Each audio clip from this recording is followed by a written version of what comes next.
আর SIR সারা বাংলা জুড়ে এই SIR এর নামে এক অদ্ভুত আতঙ্কের বাতাবরণ তৈরি হচ্ছে। দেখুন, এসআইআর নিয়ে এর আগে বিহারেও বহু অভিযোগ আমরা করেছি, অনেক ষড়যন্ত্রের গন্ধ আমরা পেয়েছি। সেই মোতাবেক প্রতিবাদ আন্দোলন সড়ক থেকে সদন, অর্থাৎ রাস্তা থেকে পার্লামেন্ট, পার্লামেন্ট থেকে কোর্ট, সমস্ত কিছু আমরা করে রাহুল গান্ধীর নেতৃত্বে পদযাত্রা, ভোটার অধিকার যাত্রা, বিহারে লক্ষ লক্ষ মানুষের জমায়েত আপনারা সব দেখেছেন। অতএব যা খুশি তাই নির্বাচন কমিশন করে চলে যাবে, এটা কিন্তু আর হবে না। কারণ যেমন মানুষ সতর্ক হয়েছে, যেমন মানুষ এই ব্যাপারে আরো বেশি করে সজাগ হয়েছে, পাশাপাশি কোর্টকেও কিন্তু আমরা এর মধ্যে অন্তর্ভুক্ত করতে পেরেছি। বিহারে যেটা শুরু হয়েছিল, প্রথমেই 69 লক্ষের নাম বাদ চলে গেছিল। মনে করে দেখুন, আন্দোলন করে প্রতিবাদ করে তারপরে নাম অন্তর্ভুক্তি করতে করতে সেই সংখ্যা এসে দাঁড়ালো 47 লক্ষে। অর্থাৎ নির্বাচন কমিশন যা খুশি তা করতে পারবে না। বিজেপির কথায় তাদের দূরভিসন্ধি যাই থাক না কেন, তাদের সেই অভিসন্ধিকে আমরা সফল হতে দেব না। ঠিক একইভাবে পশ্চিমবঙ্গের ক্ষেত্রে বলতে চাই যে পশ্চিমবঙ্গেও কিন্তু এখানে একটা ভয়ের বাতাবরণ পরিকল্পিতভাবে তৈরি করা হচ্ছে। এই ভয়ের বাতাবরণ তৈরি করছে দুটো রাজনৈতিক শক্তি, একটা বিজেপি আর একটা টিএমসি। ঠিক যেভাবে আমি আপনাদের স্মরণ করে দিতে চাই, 2021-এর ভোটের সময় এনআরসি নাগরিক আইনের ধুঁয়ো তুলে একদিকে বিজেপি একদিকে টিএমসি এনআরসির ভূত দেখিয়ে, নাগরিক আইনের ভূত দেখিয়ে এখানকার হিন্দু এখানকার মুসলমান উভয়কে কিন্তু বিভ্রান্ত করেছিল। তাই এখন থেকে আপনারা সতর্ক হন, এই দুই রাজনৈতিক দলের যে অভিসন্ধি, যে চক্রান্ত, তার আপনারা শিকার হবেন না। একটাই বক্তব্য আমাদের, ছোট্ট করে বলি আপনাদের, নির্বাচন কমিশন মঙ্গল গ্রহে বাস করে না। নির্বাচন কমিশন দিল্লি, তাদের হাতে হাজার হাজার লক্ষ লক্ষ কর্মচারী নেই যে সারা দেশ জুড়ে তারা সব নাম অন্তর্ভুক্ত করবে, এনুমারেশন করবে আর ইচ্ছামতো তাদের নাম কেটে বাদ দিয়ে দিবে। এটা করতে পারে কখন? যখন রাজ্যে রাজ্যে সরকারের তরফে সহযোগিতা পাওয়া যায়। কেন না, দিল্লির নির্বাচন কমিশনার, দিল্লির যে চিফ ইলেকশন কমিশন, তারা কিন্তু রাজ্যে যে এসআইআর করবে তার জন্য তাদের যে কর্মচারী তাদের দরকার, সে কর্মচারী সাপ্লাই করবে কে? কর্মচারী সাপ্লাই করবে রাজ্য সরকার। তাই রাজ্য সরকারের সমস্ত কর্মচারীদেরকে ভাড়া করছে কে? নির্বাচনী সংস্থা, নির্বাচনী আয়োগ, নির্বাচন কমিশন আইনের মধ্যে দিয়ে করছে। কিন্তু সমস্ত কর্মচারী যা নির্বাচন কমিশনের হয়ে এ বাংলায় এসআইআর করবে, ভোটার লিস্টে নাম অন্তর্ভুক্তি করবে অথবা বিয়োজন করবে, সমস্ত কিন্তু দায়িত্ব কাদের হাতে? পশ্চিমবঙ্গের সরকারি কর্মচারীদের হাতে। পশ্চিমবঙ্গের বিডিও, এসডিও, ডিএম এমনকি কেউ আছে বলতে পারবেন যারা তৃণমূলের কথাই উঠা বসা করে না বা তৃণমূলের ইচ্ছার বিরুদ্ধে কোনো কাজ করতে পারে না? আমরা পঞ্চায়েত ভোট দেখেছি, লুট হয়েছে, বিডিও অফিসে বসে বসে লুট হয়েছে, এসডিও অফিসে, ডিএম অফিসে দাঁড়িয়ে দাঁড়িয়ে লুট করানো হয়েছে। বিডিও, এসডিও অফিস সমস্ত হচ্ছে তৃণমূলের ভোট লুট করার এক একটা বড় বড় ষড়যন্ত্রের জন্য তাদের এক একটা আস্তানা। তাই স্বাভাবিকভাবেই এ বাংলার নির্বাচনে আমাদের তিক্ত অভিজ্ঞতা আছে।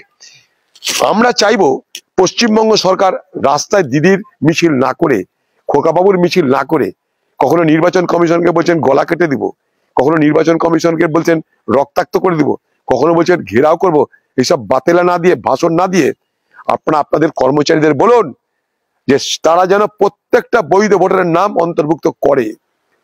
আপনাদের ভয় থাকতে পারে, কারণ মৃত ভোটারকে জীবিত করে আপনারা বাজারে ভোট করান, জীবিতকে মৃত করে ভোট করান, বৈধ ভোটারকে আপনারা বুথে ঢুকতে দেন না, ভয় দেখিয়ে তাদের ভোটে নিজেদের নির্বাচনে অংশগ্রহণ করতে দেন না। পঞ্চায়েত থেকে মিউনিসিপ্যালিটি সব অভিজ্ঞতা বাংলা মানুষের আছে।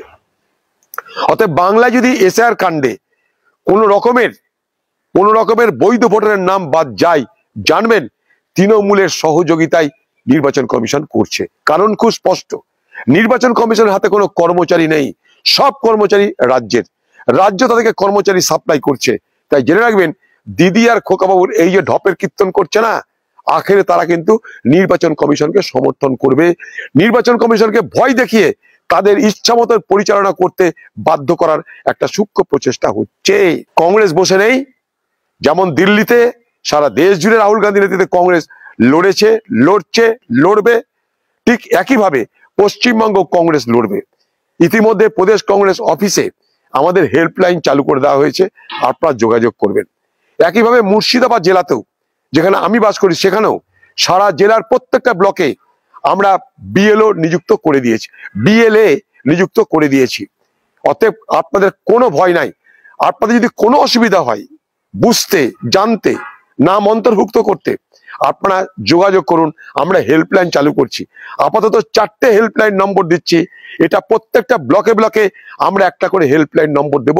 মুর্শিদাবাদে মানুষ বিন্দু মাত্র চিন্তা করবেন না, একটাও বৈধ ভোটারের নাম মুর্শিদাবাদ জেলায় কাটা যাবে না। আমি 4টে নাম্বার দিচ্ছি, নোট করুন, আমার ভিডিওর মাধ্যমে দিয়ে রাখছি।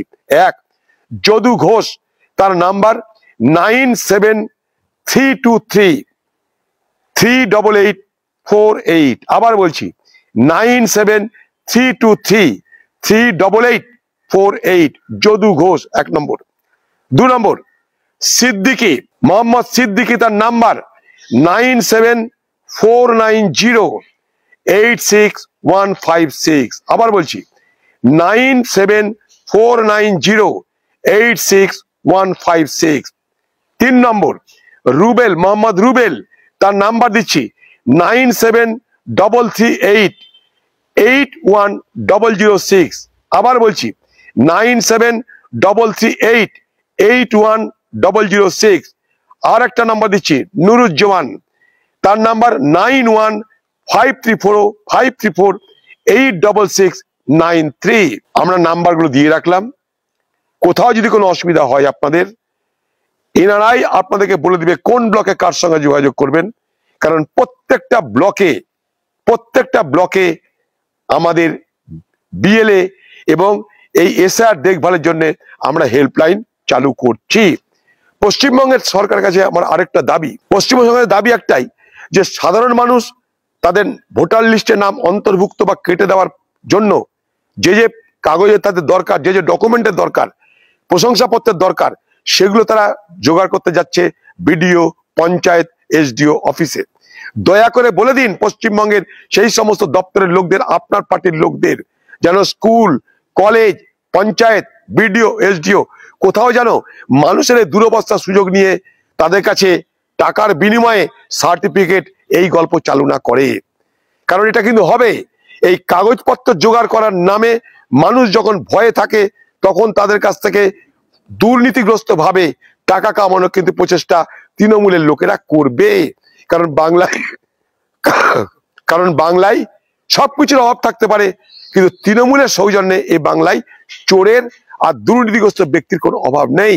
তাই তৃণমূল সরকারের দাবি আমার, যে যে সাধারণ মানুষ বিপদে পড়ে পঞ্চায়েতে যাবে, বিডিও অফিসে যাবে, এসডি অফিসে যাবে, কাগজপত্র জোগাড় করতে হাসপাতালে যাবে, তাদেরকে যেন আপনাদের দলের লোকেরা পয়সার বিনিময়ে বা সরকারি অফিসে পয়সার বিনিময়ে তাদেরকে বিপদের সময় যেন শোষণ করা না হয়, এটা দাবি থাকবে। তাই বাংলার মানুষ একদিকে বিজেপি, আরেকদিকে টিএমসি, এই ভোটকে সামনে রেখে যে বিভাজনের রাজনীতি করছে, সেই বিভাজনের রাজনীতি আপনারা সফল হতে দেবেন না। ভুলে যাবেন না এনআরসির গল্প, আতঙ্ক ছিল, বাস্তবে কিছু হয়নি। ভুলে যাবেন না নাগরিক আইনের গল্প, আতঙ্ক তৈরি করা হয়েছিল, ভোট শেষ, কোনো গল্প আর হয়নি। ঠিক একইভাবে এই এসআইআর এর গল্প, ভোট পর্যন্ত তারপর আর কিছু থাকবে না। কিন্তু একটা বৈধ ভোটারের নাম এই বাংলায় কংগ্রেস থাকতে এবং মুর্শিদাবাদ জেলায় কংগ্রেস থাকতে আমরা একটা বৈধ ভোটারের নাম বাদ হতে দেব না।